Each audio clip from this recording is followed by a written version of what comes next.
Hunter Bridge. We'll be back home in another hour. I'm really sorry to see this trip end. We've been lucky with all our trips, but this one's been really something special. I knew Marty would like it. She's always been history happy. But what surprised me was the way the kids ate it up, and not just the fun deals. Funny how 4 kids can seem all alike until experiences like this come along. And then they react as though they'd come from 4 different families. You get a whole new insight. Even the twins. They're at the age right now where just picking their clothes up off the floor of their room is an effort too exhausting to be borne.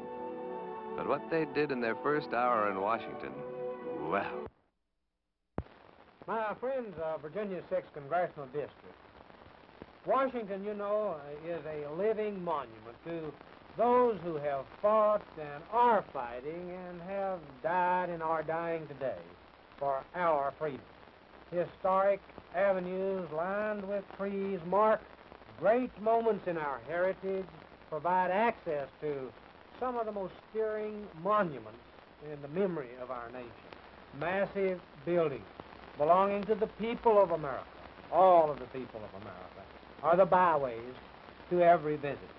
This little film is a pictorial tour of the most beautiful city in the world, the capital of the United States of America. I wish that every American could visit his nation's capital. For those who have, I am sure this little film will stir some pleasant memories. And for those who plan to visit, this will perhaps help to guide you on your tour. For those of you who cannot make a personal visit, you will see a picture of some of the things you will miss. In our country, government is truly of, by, and for the people. And those who founded our nation decreed that government should be the servants of the people and not the people's master. The brick and mortar, which you see in Washington, does not belong to some impersonal, remote, detached entity called the government. These buildings, these monuments, these broad vistas and great parks belong to you, the people. And I hope that every citizen of our 6th Congressional District will be able to examine your property personally and soon.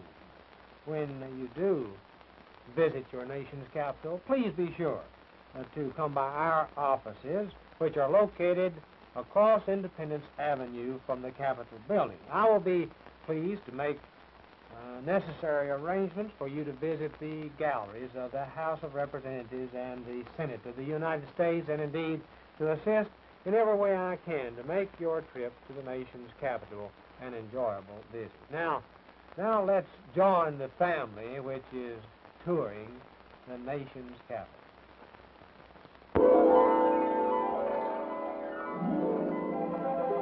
On a trip, I'm the corny type, I guess. Buy the guidebooks, take the tours, and so on.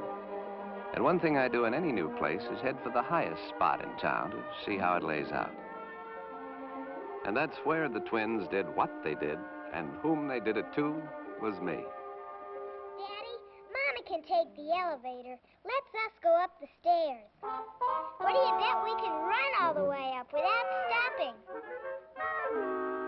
What's the matter, Daddy? Chicken? The guidebook tells us there are 898 steps from the bottom to the top. This statement is true. But when you get to the top, when you look out, well, there it is. The mall, the Capitol, the enduring stateliness of everything. The beautiful broad river.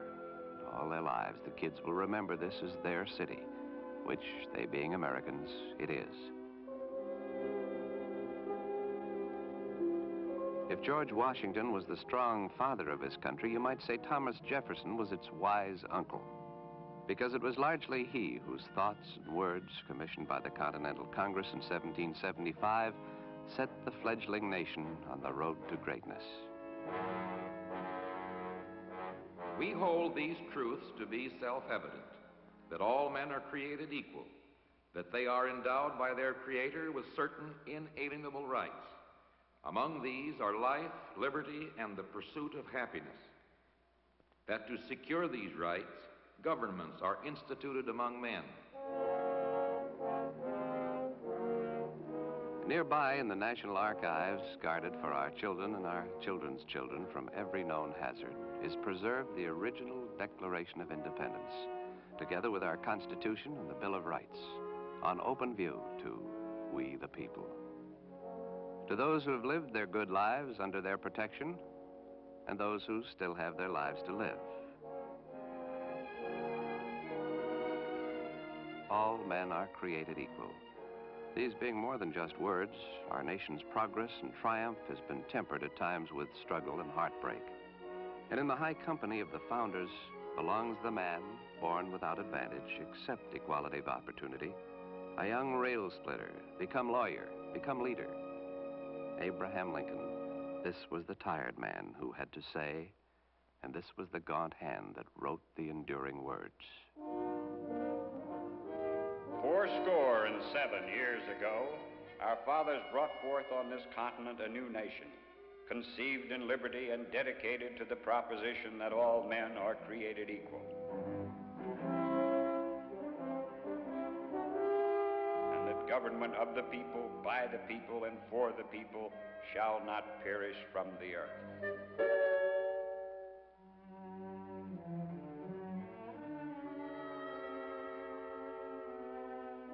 Along the history-washed banks of the Potomac, the past lives in and beside the present and the future. The White House was the first building begun in the new capital city in 1792. And Joey remembered from school that it actually wasn't called the White House then. It was a sandstone color until after the invading British burned it in the War of 1812. And it was painted white to cover the scars of the attack. The presidential family lives on the upper floors, with the first floor mostly the ceremonial rooms you see pictured in the guidebooks. In one of which, it's said, the first lady occupant hung out her wash in winter, but now more appropriately used for state receptions and balls and dinners. The presidential offices are in the two wings, with the Treasury building conveniently next door. Joey had his young mind made up. He was going to snap his own picture of the president. And sometimes that kid has the darndest luck. On the way back to the motel, we were held up by the traffic. And jackpot for Joey. It's hard to realize that the famous Pennsylvania Avenue was once unpaved mud, with the cast iron dome of the Capitol still cased in scaffolding. Now, of course, Washington is one of the most beautiful cities of our time. But more than that, as it's been written, in every age there has been one city which has seemed the center of the world, which the fates have chosen to be a guardian for the hopes of all men, to hold and control their aspirations, to determine the probability of their glory or their regret, their happiness or their misery, their bondage or their freedom. That world city in our time is Washington. The founding fathers expected that one day would come sailing up the broad and deep Potomac, great fleets of ocean-borne commerce, that the heavy-laden ships would meet here the main coastal highways from north and south, with someday a far-flung canal system bringing goods to the port from the western territories, and that the new capital would grow into one of the world's great commercial cities. In fact, Georgetown and downriver Alexandria, which were busy tobacco ports long before Washington was even a gleam in L'Enfant's eye, were once memorialized by the Virginia Assembly to bestir themselves, lest a pushy little seaport to the north catch up to them and maybe even get ahead. New York, that was. In the 1830s, the canal was built, but when the Civil War began, the Potomac became the divider between brothers to the south and north, and a principal theater of war, each side struggling to capture the river, the B&O Railway to the interior, and the canal. Today, the old canal's boats have been captured by tourists like us. And it's a wonderful ride all the way from Georgetown to the river's head of navigation, some 15 miles west of Washington, the roaring great falls of the Potomac, where the river breaks out of the Appalachian Highlands into the coastal plains with some of the wildest white water in America.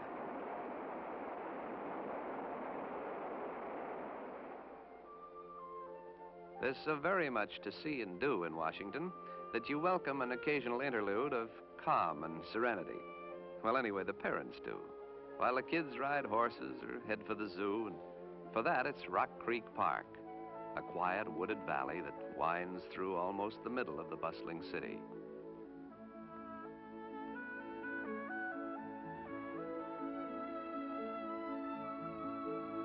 Even the ancient flour mill has decided to give up the old grind. And if Marty wonders where's Joey, it figures. Okay, chum, but if you get your clothes soaked, you'll miss the ball game tonight. There's a very wide choice of places to stay in Washington, from the fine conventional hotels like the Statler to the new, in the middle of everything, motel hotels, air-conditioned inside and water-conditioned outside. Wonderful for tired blood, not his, mine. And not bad for tired eyes. And, of course, there are the close-in highway motels. This trip we splurged, but next time we're going to bring our gear and try one of the campgrounds that seem to be on all the routes. Well, Joey didn't fall in Rock Creek, and he did get to root for the Senators. He's the demon of the sandlots back home, and, of course, his first big league game, especially the homer with one on and two away and the local fans going out of their minds.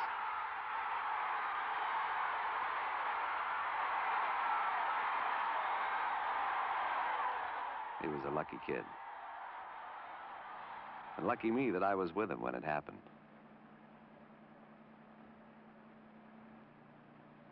The next morning, we split up. Marty and the twins went out for the finer things in life, such as shopping, and the less cultural group dug out for its kind of attraction. First, back to Rock Creek Park for the zoo, the National Zoological Park, to be strict about it. 2,400 different exhibits. Name it, they've got it. A sort of Senator Noah's Ark. And travel really is broadening, I guess. For conclusive proof, where else in the world would I see a muncher like Joni giving peanuts away?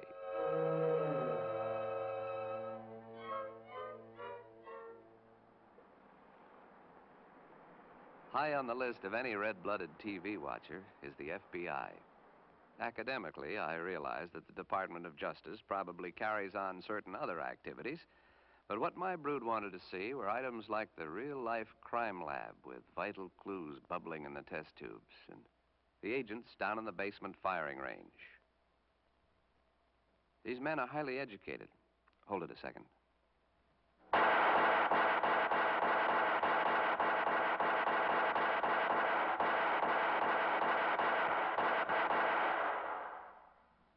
These men are highly educated, often scientists, attorneys, or accountants, but obviously they're also trained in the practical arts of capture and survival. There's a solid moral in this target. If you must go wrong, don't cross a state line. Meanwhile, the more intellectual side of the family had done its own type of exploring.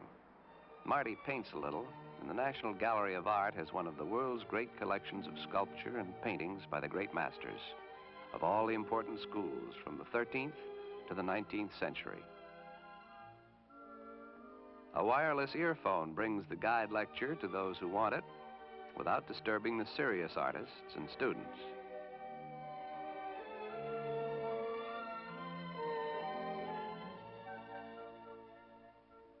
At the Library of Congress, with its 41 million separate items in 36 acres of floor space, Marty discovered one of the 3 surviving original Gutenberg Bibles, dating from before the time of Columbus, the birth of volume production printing for a knowledge-hungry world. This was the first use of movable type, and what that led to.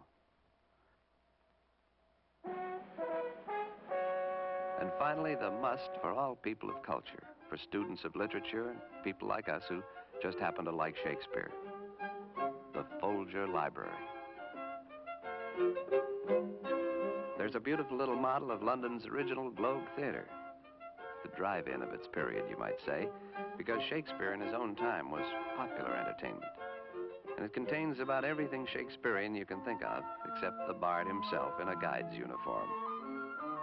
And maybe it has the uniform.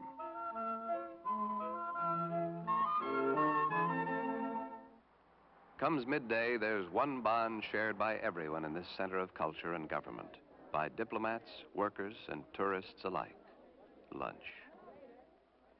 And since Washington's people have all kinds of incomes and tastes, there are all scales of eating places. Of course, for my brood, it's not whether, it's how you want your hamburger. After paying the lunch checks for a hungry family, what's more reassuring than to see somebody making money? Preferably a lot of it. So, who makes the most? This is naturally one of Washington's most provocative sights. But despite our national philosophy of free enterprise, it wouldn't be easy to start a business of one's own like this.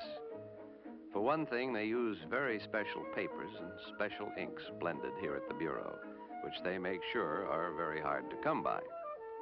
However, at this point in the process, my alert twins wondered if you could perhaps get these bills at half price if you put in your order before they're printed on the other side. And Joey figured maybe they're making Texas-sized money, with what's left over being cut up into regular-sized bills for the common people. At last, a machine that can count it faster than my family can spend it.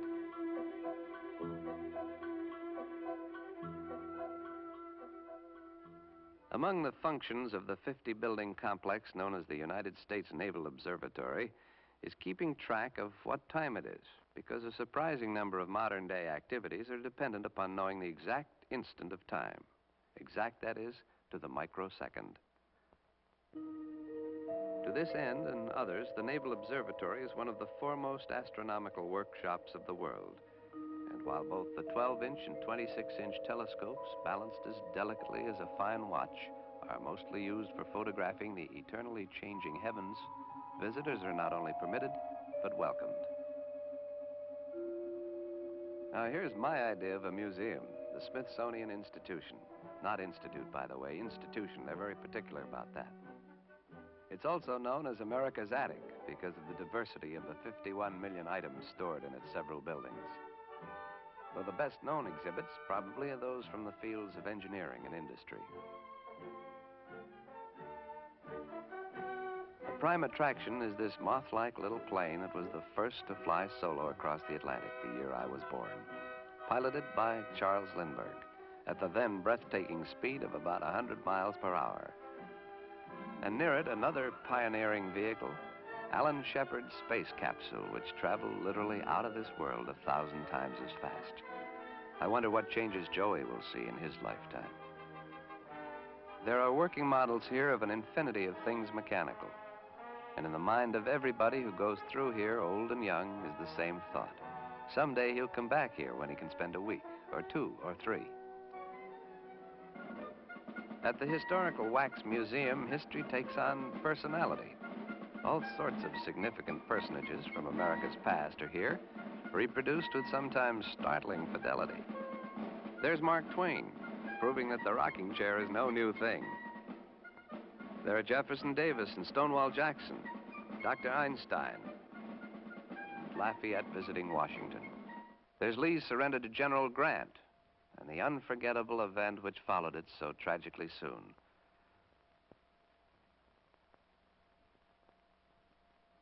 Signing a faithful replica of the Declaration of Independence between Benjamin Franklin, a souvenir of your trip to take back to school or the Rotary Club.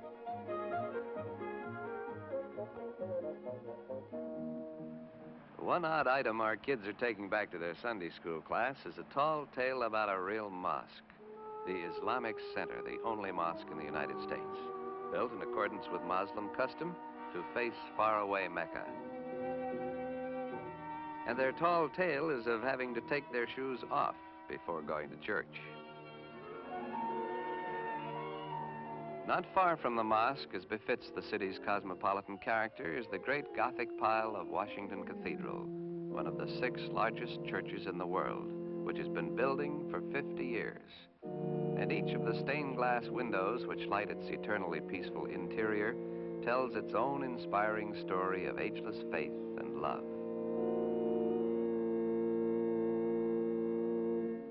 Contributing their special flavor to the cosmopolitan feeling of the city are the foreign embassies, with diplomats from nearby Canada to distant Tunisia. Diplomats from all over the world coming and going on their urgent affairs. The British alone maintain a staff of 600 people. We can expect continued activity from the Russians, with balancing activity of a more reassuring nature from a significantly larger Washington establishment, the Pentagon, the headquarters of all our military forces. We took the helicopter ride in 2 shifts, and it's a wonderful way to view the city. Marty was a little skittish at first, but she loved it after we came down. You know some of the views I remember best? Our last day. On the boat trip down that beautiful Potomac to Mount Vernon. Funny, I hadn't looked forward to the ride itself as anything so startling. But when we backed out into the channel and I saw how the girls were taking it, I realized this was the first time in their lives they'd ridden on a real boat. You know, anything bigger than the speedboats up at the lake. I did wish Jack had come along with us. Of course, we wanted to have the car to drive back from Mount Vernon. Well, I wanted to spend a little time at Arlington anyway, for my own memories, and I wanted Joey to be with me, to begin to realize what war can mean. That each one of these stones represents some guy named Howard or Tony or Mike or Morris, alive and vital, who taught his kid brother to play catch and wore his good blue suit for graduation. My own brother might have been in this group if he'd made it across the black gravel beach at Iwo Jima. In bronze, these Marines stand 32 feet tall. And I'll bet Bud looked just about that big to those guys in the Iwo caves until they got him.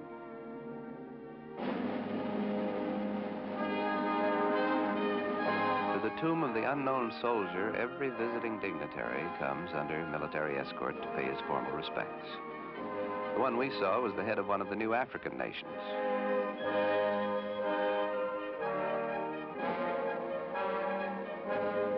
And it's fine, all the pomp and ceremony.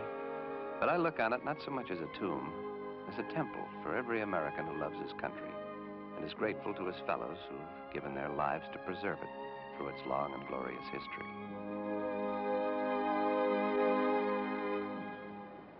Well, our trip down the river was an experience in a lesser way. It was fun, different too, of course.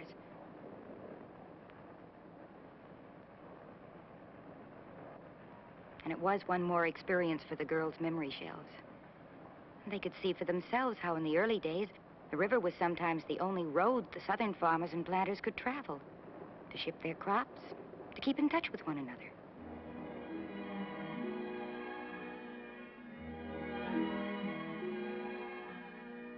Mount Vernon is 16 miles down the Potomac from Washington on the Virginia shore. It was the home of George Washington from the time he was a young man. It's now a national shrine, fittingly stately and beautiful. But when it came alive to me was when Joey happened to call it a farm, because that's what it was to George Washington, a farm, or a plantation, which he worked as such, and from which he and his family took their living. In the American fashion, Washington was a soldier only incidentally, the times when soldiers were needed, for 5 years in his 20s against the French and Indians, and then after 15 years as a peaceable planter, as Commander-in-Chief of the Continental Army. Incidentally, for 6 long years of the Revolution, he never once saw this beloved home. It was a gracious way of life. The pleasures were simple but satisfying. Music, good conversation after a long day and a good dinner. The companionship of friends from neighboring plantations in the distant towns. Good books. The extensive letter writing which kept the leaders of the colonies in touch with each other in those days before easy travel and rapid communications. And since there was so little in the way of outside entertainment, no radio, no TV, few books and magazines, there was a great deal of entertaining in the home. All the furnishings here are true antiques of the period, many of them actually owned and used by Martha Washington and her children and her husband when they lived here. And this is one room where you can be sure that George Washington slept here. But I'm still not sure the kids really realize that there was once a time when even the President of the United States had no electric lights, no running water, no bathroom, no oil heat, not even a stove, because his home was heated in winter by open fireplaces, and there his food was cooked. But one thing they did have, as Marty reminded me pointedly, was plenty of servants. Said Marty, imagine keeping all those pots and pans clean and shiny in a day of smoky wood fires. The kitchen, by the way, was in a separate outbuilding, and the food was carried across the yard to the main house, sort of like room service. And whereas today, when we want something, we go out and buy it, back then a farmer grew practically all his own vegetables, fruits, and meat, and was pretty much self-sufficient. With an estate of this size often having its own spinning house, tailor shop, shoemaker shop, smokehouse, ice house, and of course, its stables. And the garage of the time, the coach house, with the Jeep of the day for short runs around the farm, and the horseflesh version of the limousine for occasions of note. It was a very gracious life. Well, time to go. And then a strange thing happened. As we stood there on the broad piazza, ready to leave, our feet on the very same flagstones on which George Washington himself and Martha had stood, our eyes looking down the same gentle slope toward the same broad river that their eyes had looked on so often. Suddenly, it was as though time had fallen away, and they were there with us, walking in the gentle afternoon across the broad lawns, talking, planning, hoping, living. All of us felt it, even little Joni. It was strange, and it was wonderful.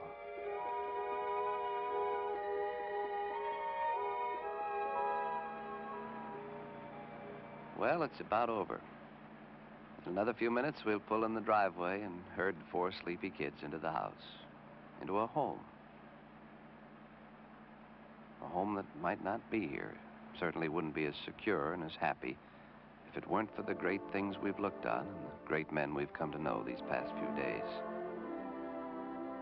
In an old phrase, but one with a new and deeper meaning to us now, our American heritage of freedom.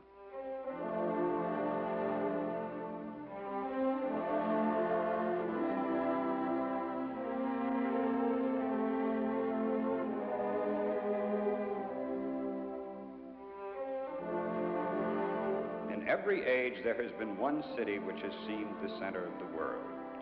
The city which the fates have chosen to be a guardian for the hopes of all men, to hold and control their aspirations, to determine the probability of their glory or their regret, their happiness or their misery, their bondage or their freedom.